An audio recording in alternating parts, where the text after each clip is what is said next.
Good morning to all traders and welcome to this market insights video. Today is Friday, the last day of the week. We have NFP, of course, to keep an eye on, but to be honest, I'm not really sure whether investors are going to be paying much attention to what's happening with the NFP. You know what's happening, I would say they wouldn't be so inclined to trade the event. It's likely to be a quiet one as it was in the previous month. We have more interesting things to talk about. This morning, we have had the OPEC Plus and Russia actually reaching a deal to start increasing slowly oil production. And this, of course, has evidently pushed the prices of oil up, as well as the prices of the Canadian dollar, a little bit following the lead. But we didn't get any updates on the most important deal that we've been talking of the past 2 years between the EU and the UK. It seems that the pound, though, is pushed higher because if we have a quick look around, to be honest, in the markets, dollar is very weak at the moment. So the case for the pound here, though, is a little bit different because when we have a weaker dollar and we need to really see what is the balance between EU and UK, we'll go to the EURGBP. Okay, the pound is stronger than the euro as well at the moment. That seems to suggest to me a couple of things. First, investors are probably anticipating that talks are going to lead to an actual deal, right? Despite the fact that Macron has taken a very hard stance against Brexit over the past few days. And second, pound seems to be receiving a boost from economic prospects going forward, perhaps due to the interest rates remaining low, also due to the fact that the UK is the first to roll out the vaccination starting from next week.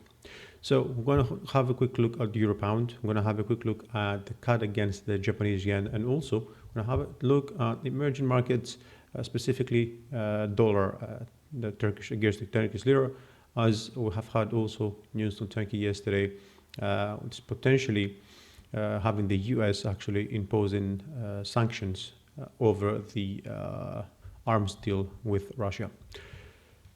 Now on Euro Pound, we've talked about this as to be a wave one, and we're looking at this to be a wave two, right? This still might be the case, but I think I'm more fond of this scenario that I'm looking at this as a triple zigzag in wave two, right?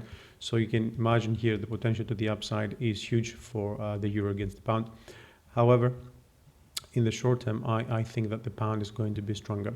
And I'm looking at this to actually become another sort of ABC, any simple or double zigzag pattern over here for wave Z. It could be even end as an ending triangle or something, and then move all the way higher. Now, the other scenario I'm looking, okay, is that this indeed was, as I said, just a double correction over here with wave 2 being here.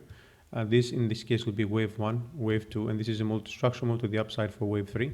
When I get 4 and 5, and then of course that means that this is 1, 2, 3, and we're going to break above the previous high of 0.90 through 94.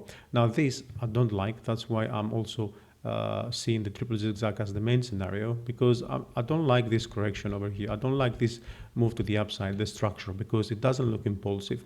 One could argue that this is 1, 2, this is 3, 4, and this is 5. Okay, indeed, and then we're going to get 1, 2, and then we're going to get 1, 2, 3 again for a continuation up to wave 3. Yes, indeed, but I honestly don't like this structure over here, unless if it is a leading triangle. Then I will be really supporting the scenario of this being a triple zigzag. Now, as I said, we are going to have a look also at the CAD against the yen.